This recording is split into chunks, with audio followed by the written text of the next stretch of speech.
Welcome to new Sundara sari showroom Talaja. આપણે એક fancy વેરમાં એક નવું કલેક્શન જોવાના છે, જોઈ શકો છો બેનો। આપણે એક પીસ ઓપન કરીને જોશું, પછી એના કલર રેન્જ પણ જોવાના છે।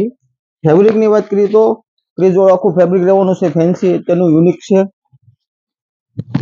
વર્કની વાત કરીએ તો અંદરની એકદમ ફેન્સી વર્કનું કામ રહેવાનું છે, જોઈ શકો છો। એકદમ પેનલ ને પેનલની વાત કરીએ તો પેનલમાં એકદમ ટેબા વર્કની બોર્ડર રહેવાની શાખામાં। અને બ્લાઉઝ પીસની વાત કરીએ તો કોન્ટ્રાક્ટ મેચિંગ બ્લાઉઝ પીસ મળી રહેવાનું છે, એકદમ ફેન્સી છે। ઓર્ગેન્ઝા ટાઈપનું બ્લાઉઝ રહેવાનું છે, જોઈ શકો છો। કલર રેન્જની વાત કરીએ તો આમાં 4 થી 5 કલર જોવા મળશે। આપણે કલર પણ જોઈએ, જોઈ શકો છો બેનો, અત્યારના ફેન્સી કલર રહેવાના છે। જો અમારે કોઈ પણ કલેક્શન ગમે એનો સ્ક્રીનશોટ પાડીને અમારે નીચે આપેલા વોટ્સઅપ નંબર ઉપર મોકલી શકો છો, જેથી કરીને તમારો ઓર્ડર જલ્દીથી જલ્દી બુક થાય। ખાસ વાત તો કે અમારા પેજમાં નવા હો તો અમારી પેજને ફોલો કરવાનું ભૂલતા નહીં, જેથી કરીને આવું નવું અપડેટ વહેલા તે પહેલા તમારી સુધી પહોંચી શકે, અને તમારા ફ્રેન્ડ સર્કલમાં પણ શેર કરજો। Thank you.